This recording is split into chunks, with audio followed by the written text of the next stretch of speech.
अन्यांश हस्तचरण श्रवणत्वगादीन प्राणान्नमो भगवते पुरुषाय स्तुभ्यं प्राणान्नमो भगवते पुरुषाय स्तुभ्यं प्राणान्नमो भगवते पुरुषाय स्तुभ्यं पांडुरंगा करो प्रथम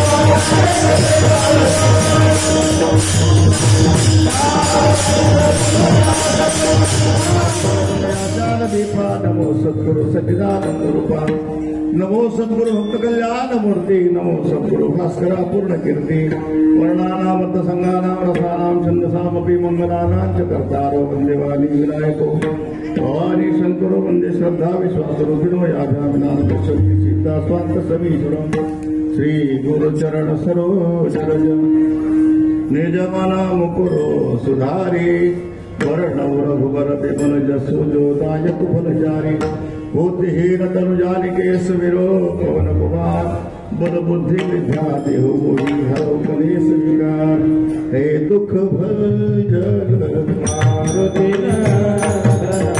हे दुख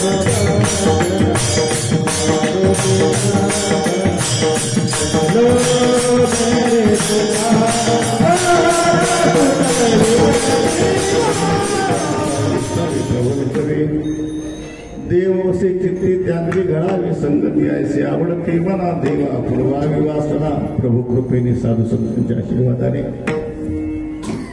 ब्रह्मलीन सद्गुरु काशीनाथ बाबा गुरुवर्य सद्गुरु एकनाथ बाबा चव्हाण यांच्या कृपा आशीर्वादाने गेल्या 45 वर्षापासून चालत आलेला हा नामयज्ञ यावर्षी 46 वर्षाची सुद्धा म्हणजे कालमार्या 46 वर्ष पूर्ण होत आहे. 43 आणि याही वर्षी ही जागराची सेवा ही माझ्याकडे आलेली आहे. तसं पाहिलं का अतिशय आनंदाचं वातावरण आहे. तसे आता जास्ती उल्लेख करणार नाही. सगळी माणसं परिचयाची फक्त पहिल्यांदा आलेलं मीच आहे. आपण त्रिवेणी संगम करत असतो पण कधी कधी गंगोत्रीकडून जावं लागतं.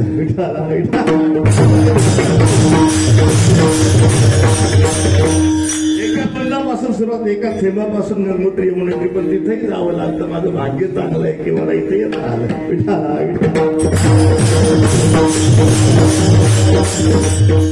गुरुबंधू केशव महाराज यांच्या परिचयातून त्यांच्या माध्यमातून ही मंडळाच्या वतीची सेवा माझ्याकडे आली. या ठिकाणी आनंद वाटला की गुरुकृपा महिला धन्य मंडळ तसेच स्थानिक रहिवासी मंडळ सर्व भाविकांचं सहकार्य कल्याण पूर्वमध्ये तसं पाहिलं तर हा सगळ्यात जुना कार्यक्रम आहे.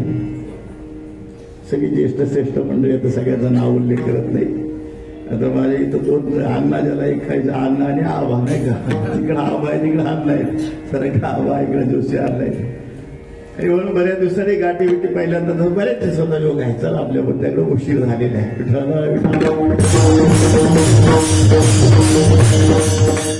म्हणून सगळ्यांना एकदा नमस्कार करू आणि सेवेला प्रारंभ करू.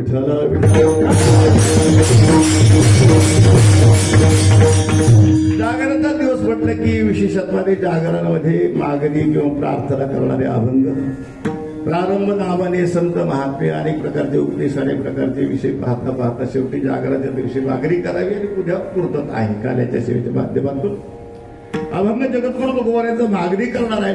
तसं सगळ्यांच्या परिचयात आहे. देवाकडे मागणी करतात आहे आवडते म्हणा देवा पूर्वावी वासना. काय वासना आहे काय मागणं आहे तर देव वसे चित्ती त्यांची घडावी संगती. संगती मागितली कुठपर्यंत हरिजनासवे भेटी न हो अंतसंग. जोपर्यंत आपलं अस्तित्व आहे तोपर्यंत असं एक अर्थ. आणि अंगसंग म्हणजे प्रत्यक्ष सानिध्यामध्ये कधी खंड पडता कामा नये.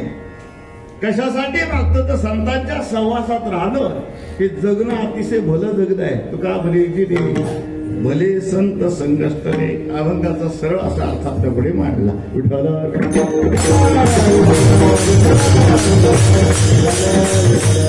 पहिली गोष्ट अभंग संतांचा आहे. जगद्गुरु तुकोबारायचा आहे.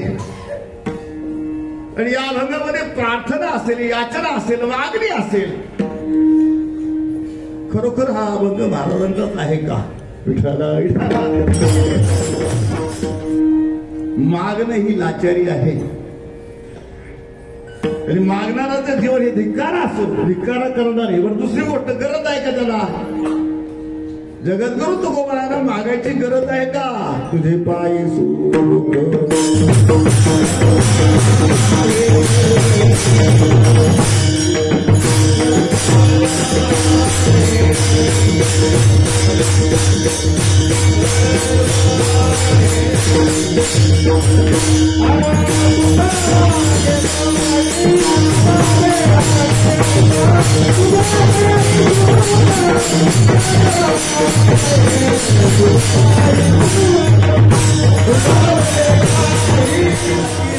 प्रकार आहेत, एक ऐहिक आणि एक परलौकिक.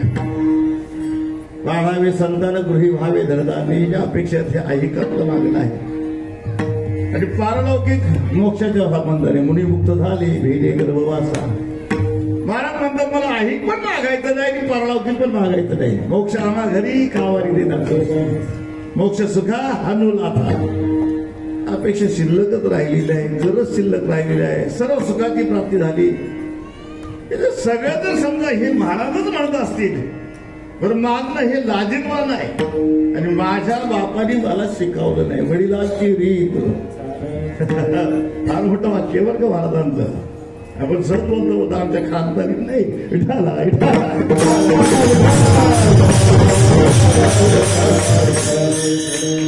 ही बाजू जर पाहिली आपण तर दुसरी बाजू महाराजांचे असंख्य अभंग आहेत की त्याच्यामध्ये मागतात महाराज.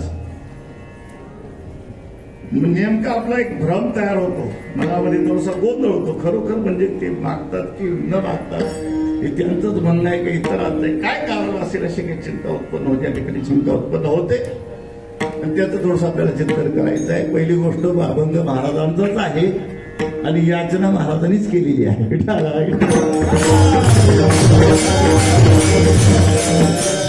तसं पाहिलं तर परमार्थामध्ये भक्तिशास्त्रामध्ये काही मागू नये. देवाला आवडत नाही. अनपेक्षा सुचिरदक्ष उदास येलगत यदा सर्वारंभ परित्यागी योग भक्त समे प्रिया. तो प्रिय आहे कोणता? दयाचे ठाई पांडवा अपेक्षे नाही रिघावा सुखासी चढावा दयाचे असले. जो मागत नाही तो आवडतो. आणि मागणं हे तुकोबाने सांगतात की आम्हाला आवडत नाही किंवा गरज नाही. देवाला आवडत नाही तरी देवाकडेच मागतात. म्हणून पुन्हा पुन्हा आपल्याला इथं चिंतन करावं लागेल की का मागतात. तर त्याच्या पाठीमागे कसं आहे की एका अर्थाने काही मागू नये म्हणजे काहीच मागू नये असा अर्थ नाही.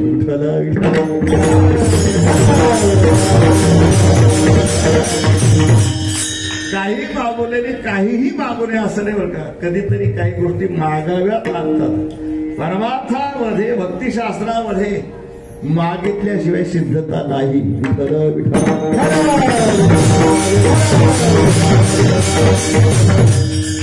आणि दुसरी गोष्ट अशी आहे की इथं जर या अभंगापुरता विचार केला तर हे इच्छेने स्वतःच्या मागत नाहीत. इथं परीक्षा ज्याला म्हणतात आग्रह दिसतोय. तर प्रमाणे तुकोबाने मागण्याची वास पाहे मुखाकडे चिंतिल्या रोकडे.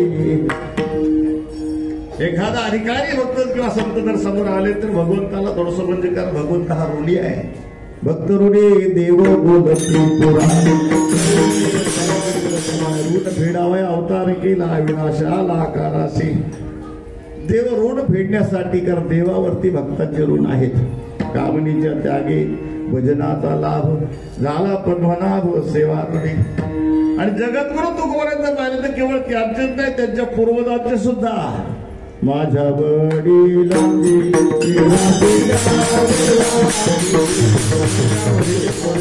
सेवा आहे.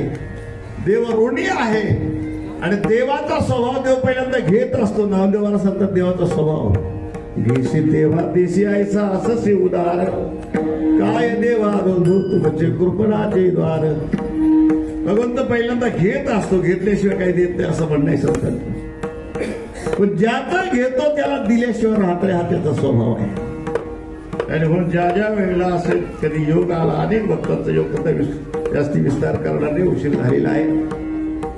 तुकोबा आहे ज्ञानोबा आहे नामदेव महाराज नाथबाबा कोणतेही संत अधिकारी आहेत. देवासमोर जर कधी योग आला तर देवाला समोर वरती पाहण्याची इच्छा होत नाही. सावकार समोर असल्यानंतर थोडस खाली वाकावं लागतं आपल्याला. मागतोय की काय मागतोय की काय. पण त्याच्यात प्रामाणिक असलं तर बरं आहे. तुमचं आमचं काही कर्ज आपण घेतो पण देताना नाही दिले तर काय करता बोला.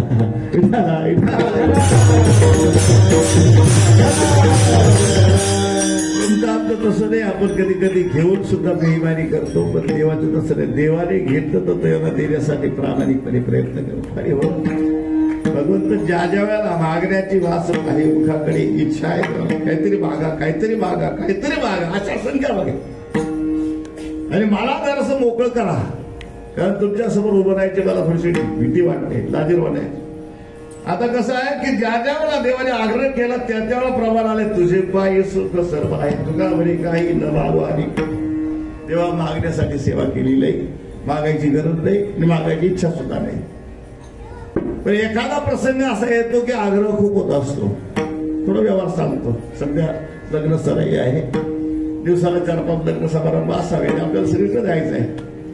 मग आपण निघाल्यानंतर भूक लागली का योग्य वेळेला जिथं तरी होईल तिथं जेवण करावं. आणि जेवण केल्यानंतर पुन्हा दुसऱ्या लग्नाला तिथंही आग्रह आहे. आता इच्छा नाही आणि भूकही नाही, पण आग्रह आहे, 2 घास तरी खावे लागतील तुम्हाला. आणि मग कधी कधी प्रेमासाठी थोडस म्हणजे मन राखण्यासाठी स्वीकारावं लागतं. मात्र तिथे एक आड घातली जाते. ठीक आहे तुम्ही म्हणताय तर 2 घास खातो, पण तुम्ही आग्रह करू नका.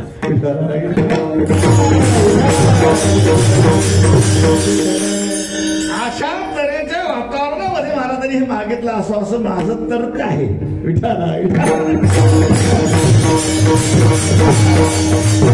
देवाने आग्रह केला, महाराज तुम्हाला आता काहीतरी मागावं लागेल. मला म्हणजे आग्रह आहे आणि ती विनंतीपूर्वक देवाने सांगावं की तुम्हाला काहीतरी घ्यावं लागेल. आज तुम्हाला असं जाऊ देणार नाही. काहीतरी मागा, काहीतरी मागा, काहीतरी मागा. असं एक अभंग आहे, मनुष्य काही मागला किती देगा. तिथं अटी घातल्या गेल्या. तसं या अभंगापुरता जर विचार केला तर तुकोबारा विचार करतात तर देव मोठा आहे. आणि कधी कधी मोठ्यांची मन राखण्यासाठी गरज नसलं तरी सुद्धा लीन व्हावं लागतं. सहज म्हणजे एक व्यवहार सांगत असतो. एक श्रीमंत आहे, त्याच्या बाजूला एक गरीब राहतो. श्रीमंत उदार आहे आणि या गरीबाची परिस्थिती पाहून श्रीमंत त्याला वेळोवेळी मदत करत असतो. आणि एवढी मदत आहे की घरातलं काही स्वतः स्वयंपाक जरी उरला तरी तो त्या गरीबाला द्यावा. उरलेला स्वयंपाक गरीबाला, उरलेला असं ते चालू. पण एकदा प्रसंग असा आहे की त्या गरीबाला आला ताप. दिवस होते थंडीचे दिवस होते. गरीबाला आला ताप आणि श्रीमंताचं उरलं ताक.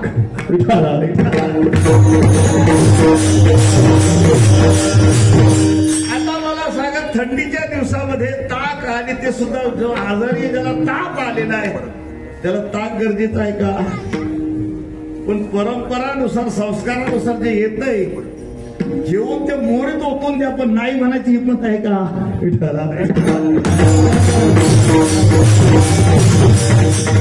एखाद्याचं मन राखण्यासाठी आपल्याला त्या ठिकाणी तो व्यवहार स्वीकारावा लागतो, तडजोड करावी लागते.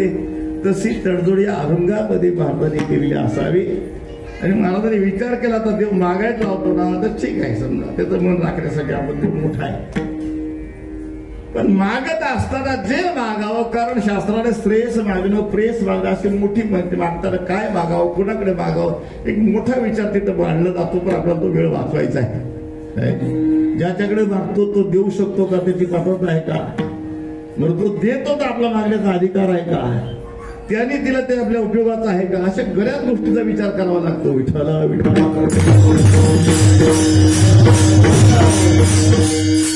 जगद्गुरु तुकोबाराने विचार केला की देवाकडे काय मागावं. बरं, या अभंगापुरता विचार केला तर मागतात कायसे आवडते मना देवा पुरवावी वासना. म्हणजे आपण साध्या भाषेत विचार केला तर देवाशी बोलणं, देवाशी मागणं म्हणजे देव त्यांना भेटलेला आहे.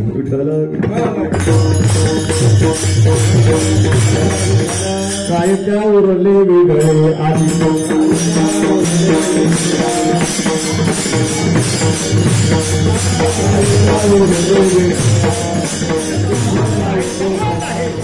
मागतात देवाशी आणि देव मागायला लावतोय. हे जर खरं असेल तर मग देव भेटल्यानंतर पुढं काय मागावं? विठाता विठा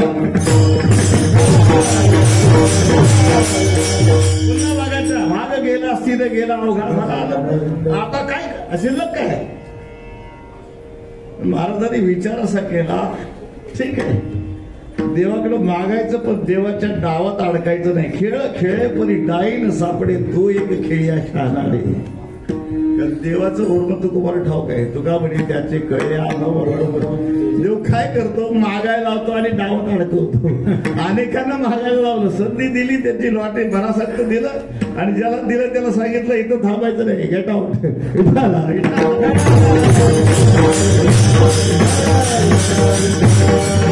मोठी यादी बघा, मोठी यादी रामायणामध्ये. अगदी फार हनुमंतराय सोडले तर बाकी सगळ्यांना तिकीट दिलं भरतीचा प्रवास. चला म्हणजे शिवस्त परोडी आटोपते निघा.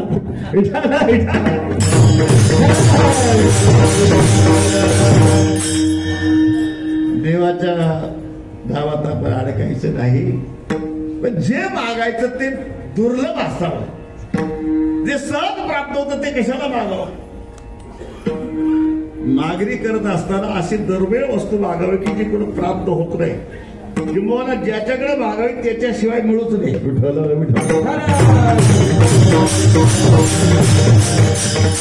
त्याच्याशिवाय कोणी देऊ शकत नाही. काही गोष्टीचं समीकरण असतं की ही गोष्ट आटक्याशिवाय प्राप्त नाही. समज तर वेगळ्या अर्थाने हा धरावे संतांची ते पाय ते देवी नाही त्यांच्या शहरी प्राप्तीशिवाय म्हटलं की हीच गोष्ट करा. तसं या ठिकाणी जर मागायचं असेल ना तर हे देवाशिवाय दुसरं कोणी देऊ शकत नाही. बेनू सदा सांग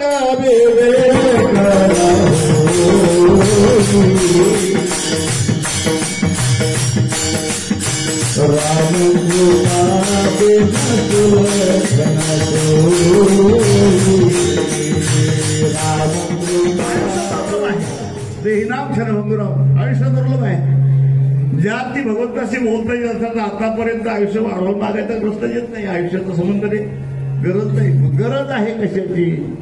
एका दुर्मिळ गोष्टीची गरज ती भारत मागतात त्या अभंगामध्ये अभंगाचं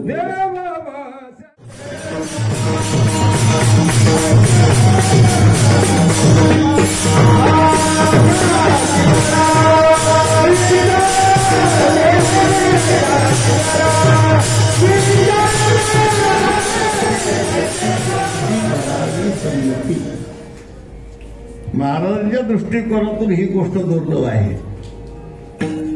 आता देवाकडे समजा देवाचं प्रत्यक्ष सानिध्य मागतात असतं ना.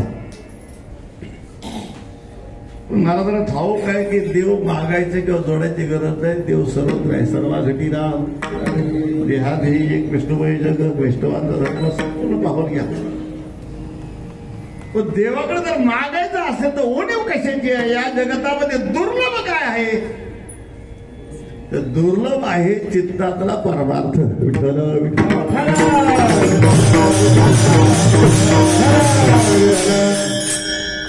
मानव जातीचा विचार केला तर प्रत्येकाच्या मनामध्ये तसं शास्त्राने 4 विभाग पाडले. मन बुद्धी चित्त अहंकार वगैरे. अंतःकरण पंचकामध्ये हृदय भाव म्हणजे 5 विषय.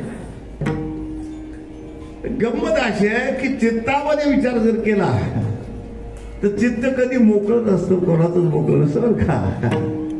आपण म्हणतो मी आता मोकळा आहे. जेव्हा मोकळा असतो तेव्हा अधिक उद्योग करतो. लक्षात घ्या.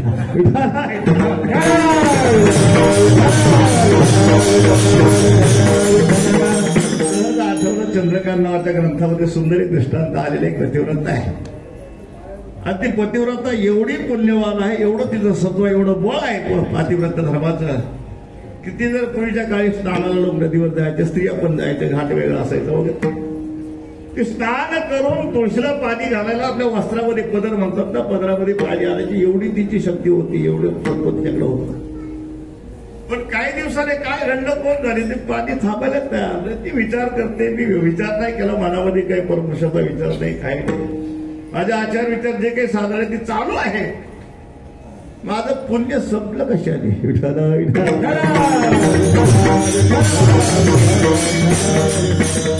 उत्तर सापडेना कर्मधर्म संयोगाने एक महात्मा भेटले. महाराज तुमच्या कृपेने माझ्या जीवनामध्ये काही साधारण काही पुण्य असेल, वाडवडिलांची बहुता सुकृताची जोडी वगैरे वगैरे. पण माझ्याकडून असा व्यवहार होत होता. कधी स्नानाला गेले तर मी वस्त्रामध्ये पाणी आणायचे आणि तुळशीला घालायचे. आता ते पाणी थांबत नाही. याचा अर्थ माझं पुण्य संपलं. कशाने संपलं. महाराज म्हटले डायरेक्ट सांगता येणार नाही. पहिल्यांदा मला सुद्धा अभ्यास करावा लागेल. काय काय ज्या अडचणी अभ्यास केल्याचं सुटत नाही.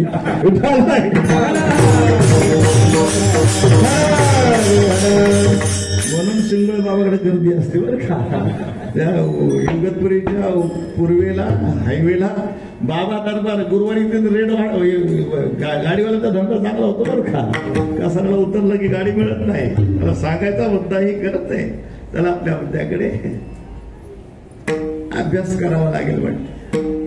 आता अभ्यास करण्यासाठी त्या महाराजांनी विचार केला, ठीक आहे मी काही दिवस तुमच्या घरी येऊ पाहतो, पण मी तुमच्या घरात राहणार नाही.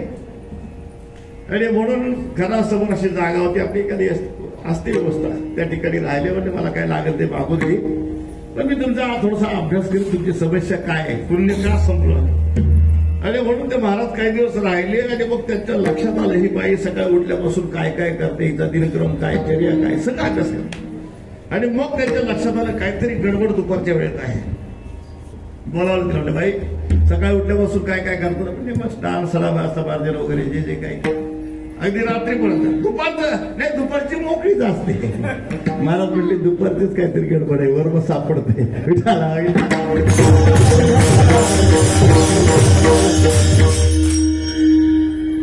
दुपारी मोकळे असतात तेव्हा काय करतं, काय नाही बसले असते. कुठं? उमऱ्यात बसलेली असते. झोपत नाही मी, पण घराच्या उमऱ्यात नांदघर म्हणतात त्याला, उमऱ्यात बसलेली असते. महाराजांनी ते थोडंसं अवलोकन केलं. उमऱ्यात बाई बसते म्हणजे तोंड बाहेर असणार. समोर पाहिलं तर समोर एक घर होतं. महाराज म्हणले ताई दुपारी मोकळी बसतेस तेव्हा इथं बसताना तोंड कुठं असतं? म्हणजे इथं बाहेर असतं, हवा इकडून येते. म्हणजे हवा इकडून येते, तोंड इकडे समोर नका करू. बाबा विचारू नका.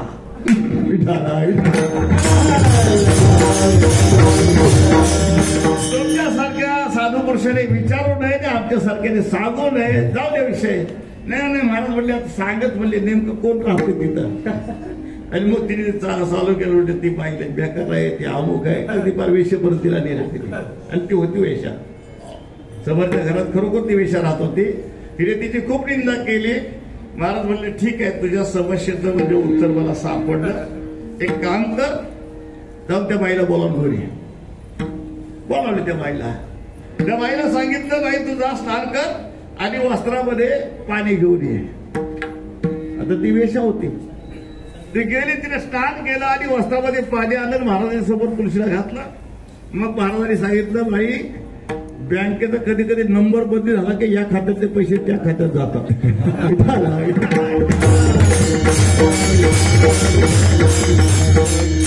पुण्य तुझं ट्रान्सफर झालेलं आहे. कारण नसताना दुपारी तू चिंतन मनामध्ये करतेस ना, तर तिचं करते काय गरज आहे का? असं या गुणदोष पाणी पाहू अधिकाचे मज काय त्या सेवणे आहे. आणि म्हणून तुझ्या चित्तामध्ये जो गोंधळ आहे त्या गोंधळामुळे तुझं पुण्य संपलं. विठ्ठला विठ्ठला. मला सांगायचा मुद्दा एवढाच आहे की आपल्या चित्तामध्ये प्रपंच एका वाक्यामध्ये संसार आहे. आपल्या चित्तामध्ये संसार आहे. संसार करणारा माणूसच असावा लागतो असा नाही, प्राणी सुद्धा करतात. विठ्ठला विठ्ठला. चित्तामध्ये प्रपंच अगदी सर्वांच्या ओतप्रोत धरलेला आहे.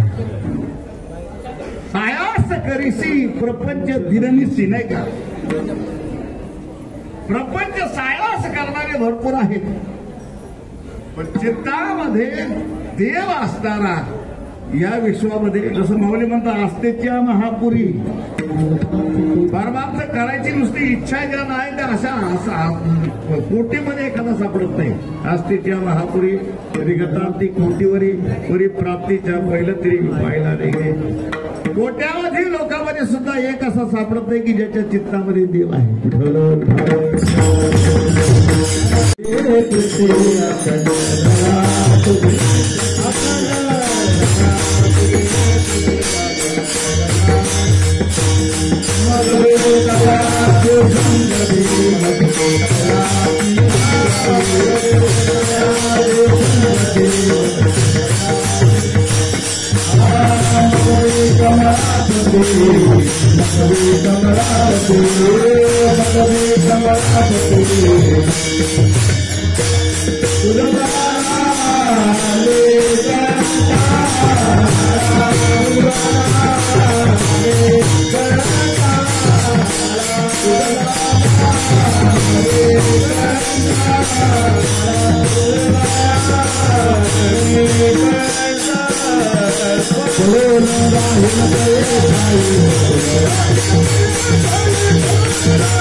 गया तुझे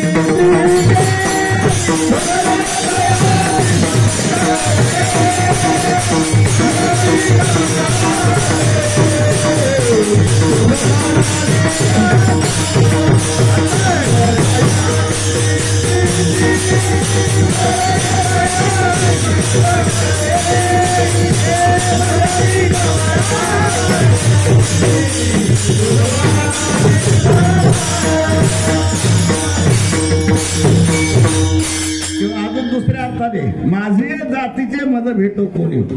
आता जात म्हणजे वेगळा अर्थ. आवडेच्या हरी अंतरा पासोरी आयसी असे बरी आत्मासे विठाला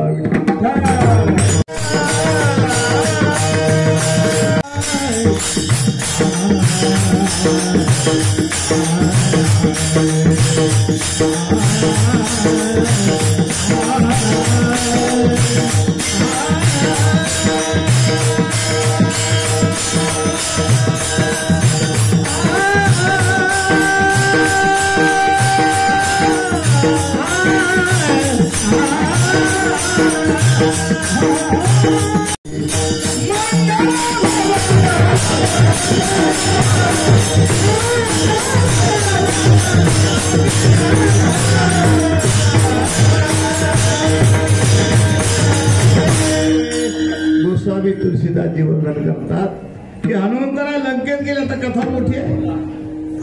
ती लंकिनी नावाची जी देवी होती तिला शासन केलं आणि तिथून प्रत्येक घरात प्रवेश. मंदिर मंदिर प्रतिकर शोधा. प्रत्येक घरात सीतामातेचा शोध घेतला.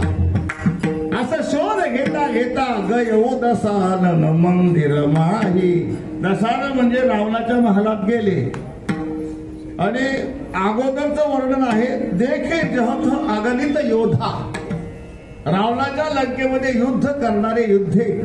आपल्या भाषेत बोलू का? गुंडले होते मारामारी करणारे.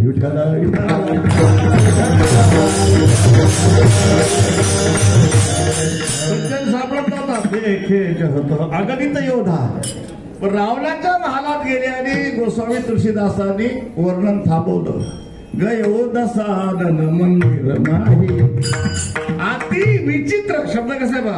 अति विचित्र कहा न जाई. रावणाच्या महालात जे होतं ते अति विचित्र होतं. सांगण्यासारखं नाही. कपाट भरली होती. लंकेमध्ये फक्त एकच घर. भवन एकतः भिन्न बनाला.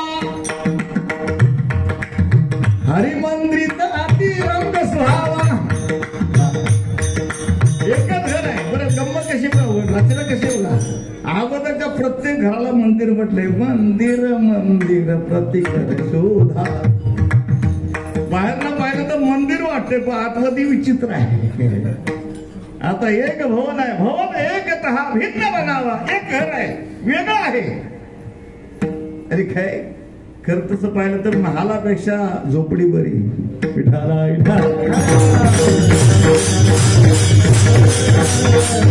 बडे बडे महल है किस काम की. आधर भाव नहीं आयो उद्धवती. चलो विदुरा. चला विषय आपल्याला एकच घर असं आहे. रामायुधांकित ग्रह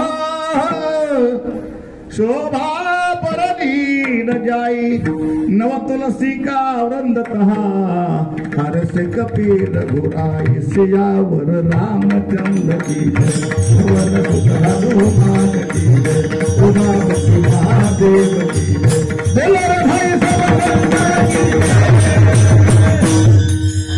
रामायुधांकित गृह या एका घराचं वर्णन संत करतात. त्या घरासमोर एकच अख्ख्या लंकेमध्ये तुळशी वृंदावर किती होतं. नव तुलसी का वृंदतः हरसे कपी रघुराई. एका घरासमोर फक्त तुळशी वृंदावर होतं. बाकीच्यांच्याकडे तुळशी नव्हत्या. तर म्हणाल का नव्हत्या? ज्याचं घर सोन्याचं तो कशाला तुळस लावी.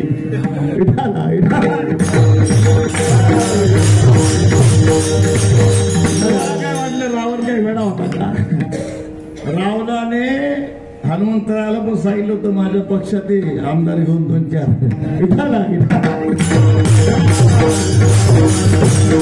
तुला मंत्री करतो, हनुमंतराचा अधिकार करतो, एवढा राहून एवढा होता काय? मी असा कधी विचार करतो की हनुमंतराच्या ऐवजी मी गेलो असतो तर पुन्हा कीर्तन करायला आलो नसते. सोन्याचं घर भेटल्यानंतर काय गरज आहे का काय?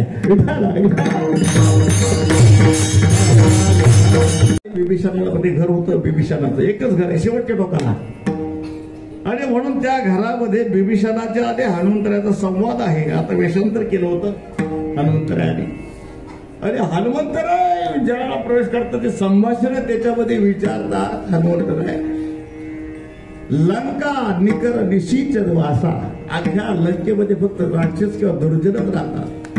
यहाँ कहा सज्जन कर वासा, या एवढ्या दुर्जनामध्ये एक सज्जन राहतो कसा? कसं काय शक्य आहे तुम्हाला? आणि खरं आहे, अवतार जे गावी म्हणजे सामान्य नाही का?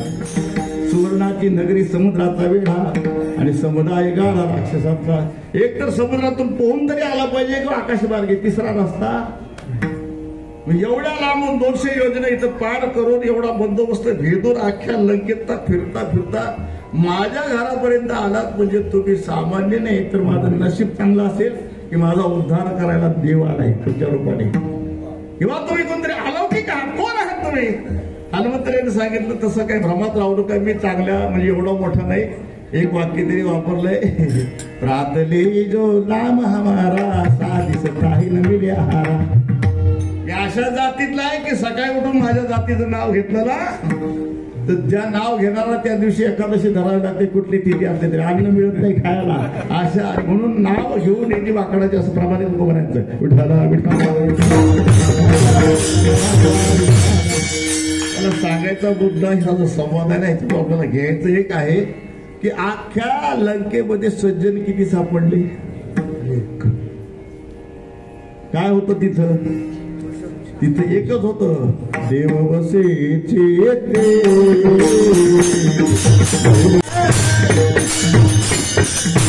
2 मिनिटं अजून घेतो तो त्या विषयावरती. जेव्हा हनुमंतराय परत आले लंका जाऊन वगैरे, प्रभू रामचंद्रांनी विचारलं, म्हणजे हनुमंता लंका पाहून आली, सीतामातेचा शोध लागला वगैरे सगळं पाहून. हनुमंता सीता सापडली, हा देवा सापडली. आता इथे एक महत्वाचा भाग असा आहे, हनुमंतराय लंकेच्या प्रत्येक घरात शोधत होते. कोणाला हो?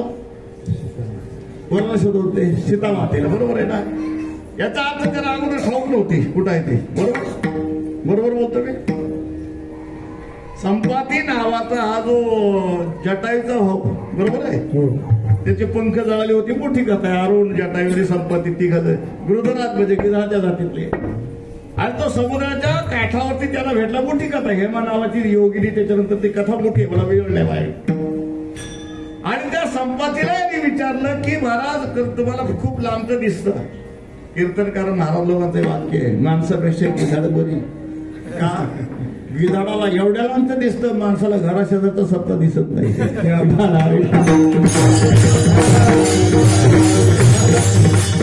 आपल्या बघण्याकडे तुम्हाला भगवंताने ते सिद्धी किंवा शक्ती दिलेली आहे, तर तुम्हाला लांबचं दिसतं. तर सीतामातेचा शोध घेणं हे धर्म कार्य आहे. आम्ही देवाच्या कार्यासाठी म्हणजे करतोय. आम्हाला यश यावं म्हणून तुमची मदत पाहिजे. तुम्हाला सीतामाता दिसते का? त्यांनी सांगितलं की 200 एवढं समुद्र आहे, पुढे लंका नगरी आहे, अशोक नावाची बाग आहे, आणि त्या बागेमध्ये एका झाडाखाली बसलेली सीतामाता मला दिसते. पत्ता सापडला ना?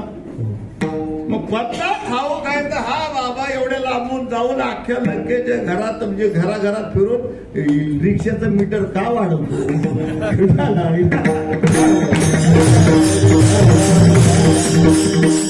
हनुमंतराय सीतामातेला शोधत नव्हते. लंकेमध्ये बळ किती आहे, शक्तिस्थान, वर्म काय आहे, कारण चतुर आहे ते. रामदूत साधी गोष्ट नाही. दूत होण्यासाठी काय काय असं स्वतंत्र चिंतन आहे. चला आपल्या म्हणण्याकडे. देवा सीतामातेचा शोध लागला.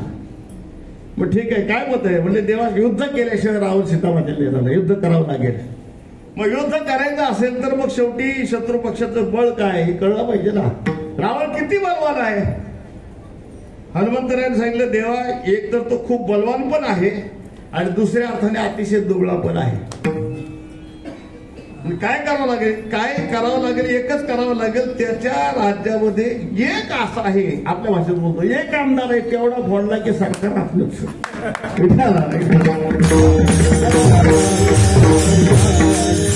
अरे बाबा कोण आहे तो? म्हणले बिभीषण. का बरं?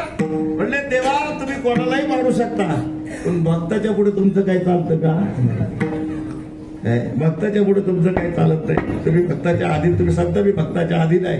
जोपर्यंत लंकेमध्ये एक भक्त आहे माझी जातीचा, ज्याच्या चित्तात देव आहे, तो तिथं आहे, तोपर्यंत तुम्हाला लंका विजय मिळणार नाही. पहिल्यांदा त्याला इकडे घ्यावं लागेल, मग बाकी सोपं आहे.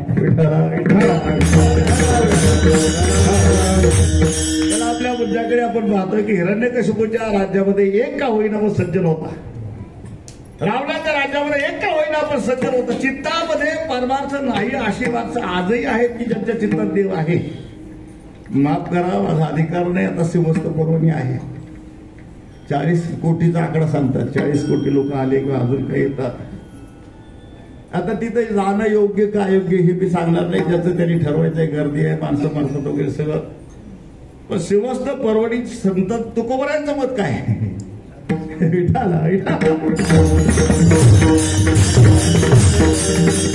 एवढी गर्दी यांच्या चित्तात खरोखर देव आहे? काय मत आहे तुमचं? मी माझं मत सांगत नाही, बावडी ज्ञानोबर आहे. त्रिवेणी संगमी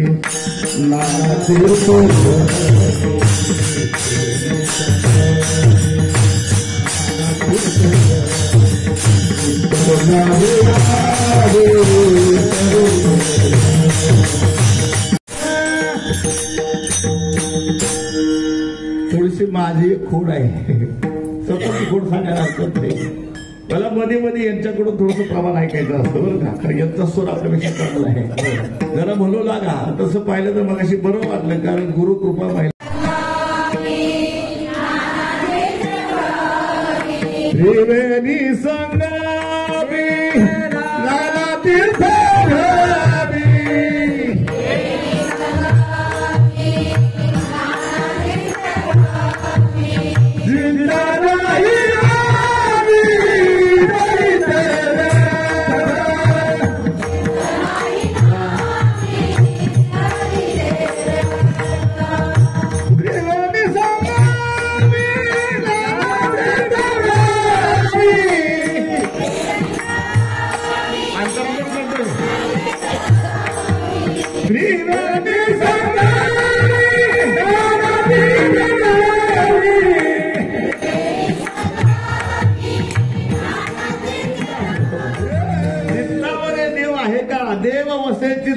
माफ करा, मी निंदा करणार नाही. तिथे बरेच साधू आहेत का, आता ते तुकोबरायांचा अधिकार माझ्याकडे नाही. अजून एक प्रबंध तुकोबरायांचा सांगतो. आली सिंहस्थ पर्वणी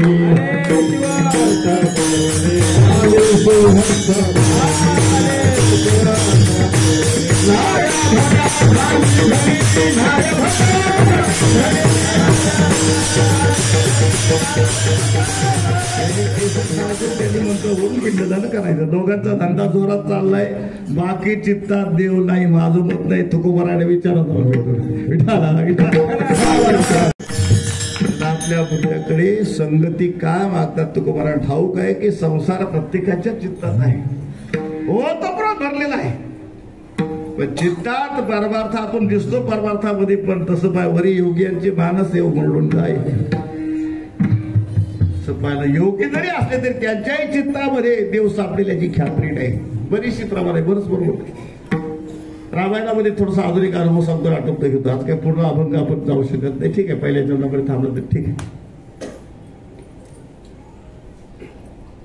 प्रभू रामचंद्र वाल्मिकी महामुनींची भेट जेवढा अरण्यामध्ये झाली, पहिल्यांदा चित्रकूट पर्वतावरती काही दिवस वास्तव्य केलं, पण तिथे त्या ऋषीमुनींना त्रास होऊ लागला. अयोध्या जवळ असल्यामुळे लोक सारखे गेल्यावर रहदारी माझ्यामुळे लोकांना त्रास टाकून भगवंतांनी पुढे जायचा विचार केला. पुढे गेल्यानंतर म्हणजे वाल्मिक महान म्हटले, त्या वाल्मिकी महामुनींना विचारतात की भगवंत प्रभू रामचंद्र सांगतात की गुरुदेव, वडिलांचं वचन पाळण्यासाठी 14 वर्ष वनात राहायचं आहे आणि इथं तुम्ही राहता, मला इकडे वास्तव्य करायचं, पण माझ्यामुळे कोणाला त्रास होणार नाही अशी मला एखादी, म्हणजे जसं सूचिव दिवस प्रतिष्ठापने जसं साव्यात म्हटलंय तशी एखादी पवित्र एकांताची जागा मला सांगा की मला तिथं वास्तव्य करायचं आहे. मला तुम्ही जागा करा, तुम्ही इथले आहात तुम्हाला माहिती आहे, मला एक जागा दाखवा. वाल्मिकी महामुनी हसले, म्हणले देवा तुम्हाला जागा दाखवायच्या अगोदर मला एक गोष्ट सांगा की अशी कोणती विश्वास जागा आहे की त्या ठिकाणी तुम्ही नाही.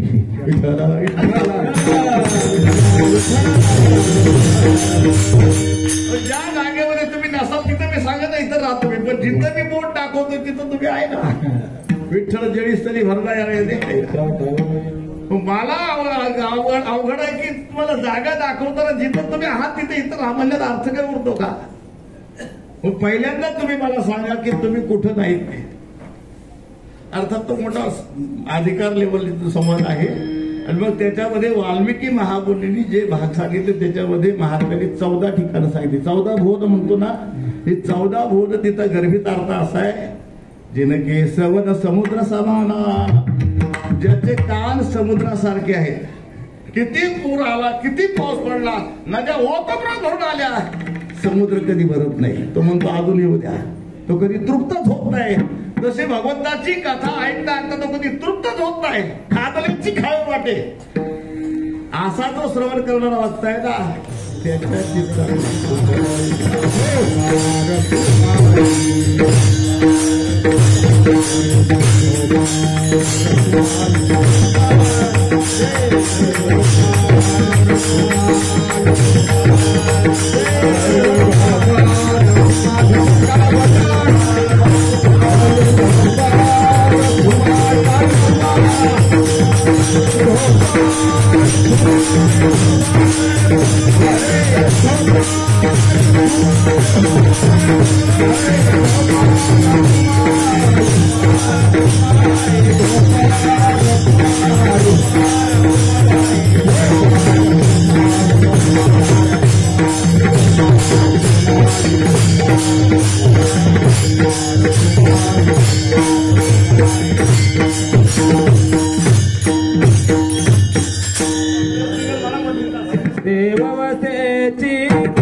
मागणी करतात की देवा मनुष्याच्या चित्तामध्ये प्रपंच हा सहज आहे, सांगायची गरज नाही. तो संस्काराने अनंत जन्माचे संस्कार, त्याच्यामुळे प्रपंच प्रत्येकाच्या चित्तात आहे. पण चित्तामध्ये देव असणारे अतिशय दुर्लभ असे महात्मे, त्यांची संगती, आता संतांची संगती वगैरे पुढचा विषय आहे. पण हे मला असा चिंतनाचा विषय सुंदर आहे, पण उशीर झाला, आपली वेळ संपली आहे. विषय असा आहे की पहिल्या चरणामध्ये देव वसते चित्ती, दुसऱ्या चरणामध्ये आवडते मना, आणि देवा पूर्वावी वासना. तर चित्त, मन आणि वासना,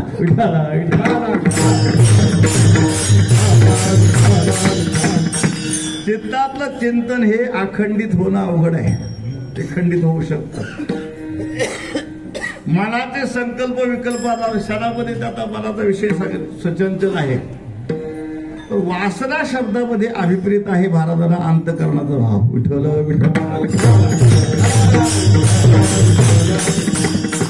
मनातला विचार क्षणात बदलू शकतो. चित्तामध्ये चिंतन आहे ते खंडित होऊ शकतं, परिवर्तन होऊ शकतं.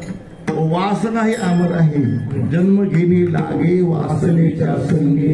ते वाईट असेल तर अधोगती, चांगली असेल तर ऊर्ध्वगती. अरे म्हणूनच यांच्या सहवासात राहावं ही माझी अखंड इच्छा. आता बरेच प्रमाण काय न लगे मुक्ती आणि संपदा संत संगती, नाही का. संतांचा सहवास अखंड घडावा ही माझी वासना आहे, जन्मजन्मी. आता ते बरेच म्हणजे देवा संत समागम भरती आपण बरेच मोठं विस्तीर्ण आहे. कुठल्याही निमित्ताने मला पुन्हा किडा कर, काही कर, तर संतांच्या सभा तुझे दारी किंवा संतांच्या सहवासात ही वासना आहे. आणि मग वासनेला फार महत्व आहे. चला आपल्या मुद्द्याकडे. देवा पूर्वावी वासना आणि ही इच्छा काही काळापुरती नाही, शेवटच्या शेवटपर्यंत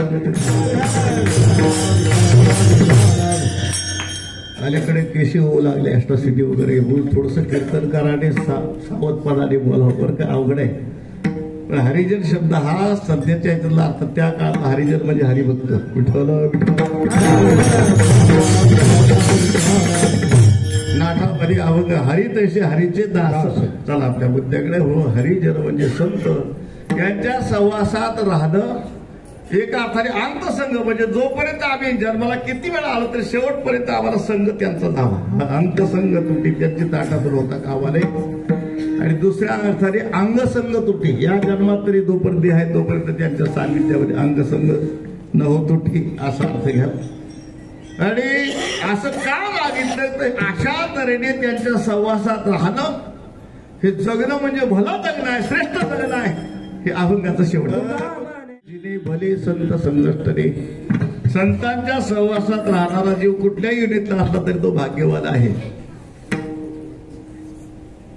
सत्संगेन दैत्यानाम, भागवतामध्ये वर्णन आहे, सत्संगामध्ये जो राक्षस असला तरी तो सुद्धा म्हणजे भाग्यवान आहे. प्रल्हादापासून सुरुवात करावी लागेल.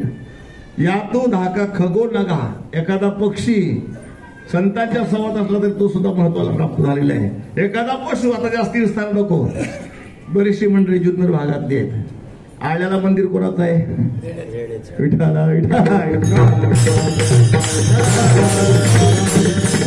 माऊलीच्या सहवासामध्ये आलेला प्राणी तो जडबुद्धीचा आहे. रेडा म्हटले की आता जास्ती विस्तार करायची गरज नाही, पण आज त्याची मंदिर झालेल्या चरित्रामध्ये त्याचं नाव आहे, त्याच्या मालकाचं सुद्धा. मला सांगायचा मुद्दा असा आहे, म्हणून जो सहवासामध्ये जगला त्याचं जीवन भलं जीवन आहे, धन्य जीवन आहे. धन्य तसं म्हणलं तर धन्य काळ संत भेटी, धन्य आजी दिन झाले संतांचे बरीच प्रमाण आहेत. मला सांगायचा मुद्दा एवढाच आहे की तुकोबऱ्या सांगतात की ज्याच्या चित्तात देव आहे आशाच्या सहवासात राहणारे जगणं आहे ना, ते श्रेष्ठ जीवन आहे, भलं जीवन आहे. अभंगाचा यथावती विचार केला, ज्या संतांच्या कृपेने आपण म्हणजे सेवा केली, त्यांचं भजन करून उशीर झाले. अरे जरासा आता यावर्षी निवृत्तीनाथांच्या समाधी सोहळ्याला नाही का किती 775 वर्ष काहीतरी झाली समजत. आणि त्यामुळे नाथाची पारायण वगैरे त्या ठिकाणी सुंदर भजन बरं घाली सर्वांनी टाळीवर करायचं आहे. निवृत्ती राया निवृत्ती राया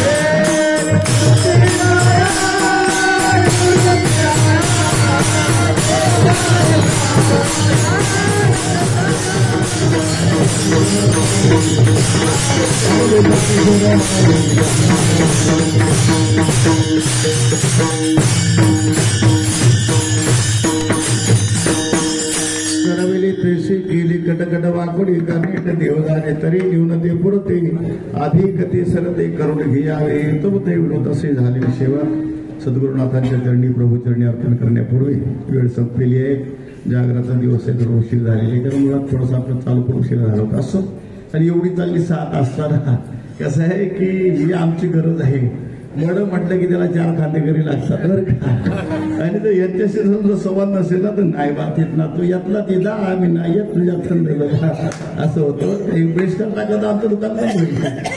आणि म्हणून थोडी थोडी प्रत्येकाला संधी द्यावी लागते. असं अतिशय आनंद महिला मंडळ असेल, माता भगिनी भाऊक मंडळ सर्वांच्या सहकार्याने बरोबर आनंद अकल्प आयुष्य व्हावे त्या माझे असं कार्यक्रम अशी प्रार्थना करू. एक सूचना आहे, या ठिकाणी वारकरी भजन व संस्कार मालिका नावाने एक पुस्तक आपण छापलं. ती मालिका खूप लोकप्रिय झाली. 6 आवृत्ती समजा आता 7वी आवृत्ती छापलेली आहे.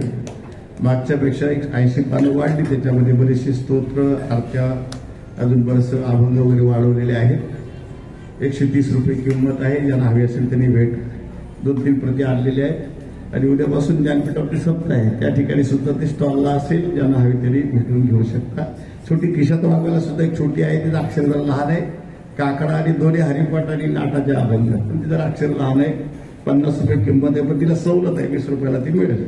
सूचना संपलेली आहे. या कार्यक्रमाच्या माध्यमातून ज्ञात अज्ञात जे कोणी आहेत आज सगळ्यांना त्या ठिकाणी नमस्कार करतो. आणि शेवटच्या सूचना, उद्याचं नियोजन सगळं समजून घ्या. तोपर्यंत पुढे उठू नका, सेवा आटोपली. आता भैरवी वगैरे काय अरे तुकाराम